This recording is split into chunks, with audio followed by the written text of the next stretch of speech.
So my name is Ishmael Nunez. I use he and him pronouns. I'm a partner with BDS Planning and Urban Design. We're a small consultancy firm based right here in downtown. I lead our team's practice around culturally responsive placemaking, which I see as this participatory approach at this intersection of place, identity, and justice or equity. David Malda. I'm a principal with GGN Landscape Architects based in Seattle. My name is Mark Brands, and I'm a landscape architect, managing principal, and co-founder of Site Workshop, which we started in 2000.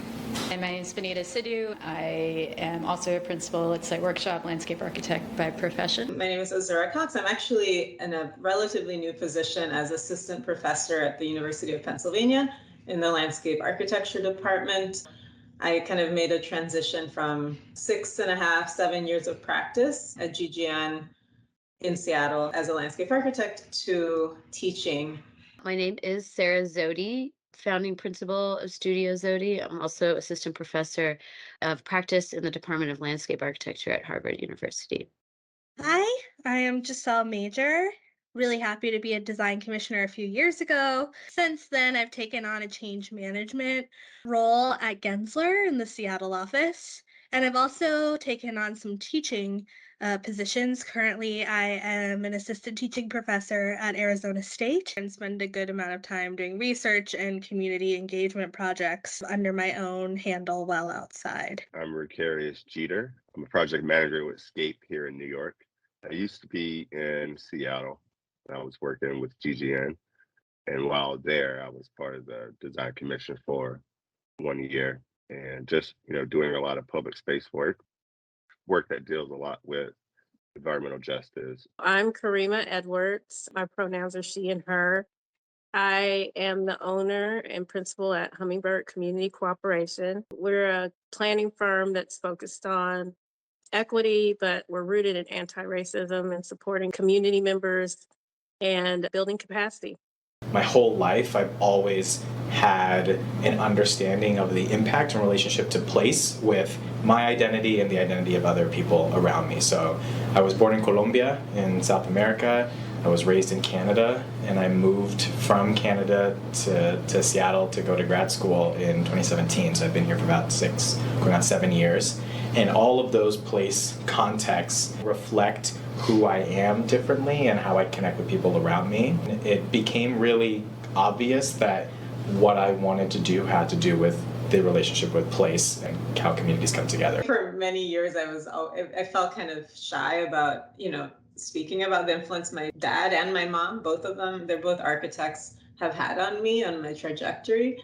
I'd be remiss to not talk about that. My dad especially has been at the forefront of sort of equitable design in many different ways. It was sort of embedded in just how we thought about space. I was raised in Florence until I was 9, and then we moved to Charlottesville, Virginia. So it's very clear to me that those two places kind of together, there's a clear influence towards landscape architecture in terms of just like the vibrance of public space in Florence, and then also the kind of nature of living in Virginia. Before I knew that I was actually intentionally doing equitable community engagement, I was doing equitable community engagement because I did see a need to talk to people who look like me. The types of neighborhoods that I grew up in, aren't really invested in as much as the more affluent ones.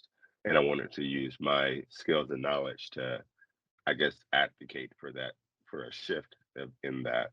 And then once I got into the profession and I saw the lack of people who looked like me in it, I started to make more sense out of, okay, that may be why it looks more like that. There's been a lack of focus on the subject of equity on some of the projects that I've worked on. And so because, I got into the profession from a lens of equity, I became that voice advocating for, bringing design work that's just as valuable to them as we would provide in any other community. I always lead with that lens because I feel that if I don't lead with that lens won't be important to the scope of the work that we're doing.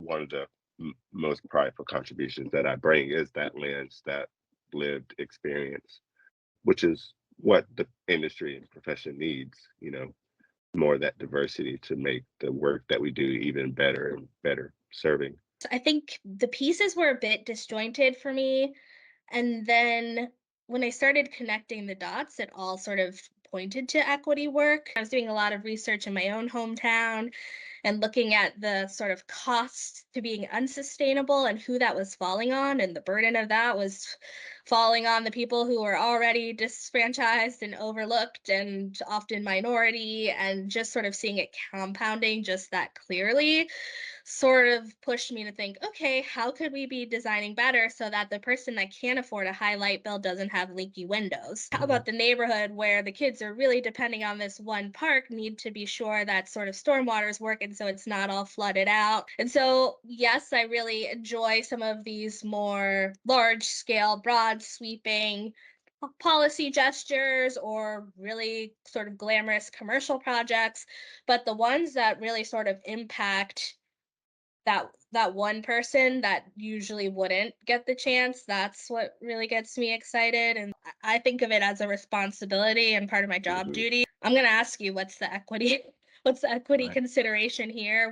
Who are we responsible to? If it's not in the brief, what are we doing to sort of make sure it's still one of the project outcomes? There's a lot of people that sort of look like us, come from places that we have come from, and they aren't in these rooms now. And so it's a big responsibility to say, for those who can't be here, I'm going to ask the question.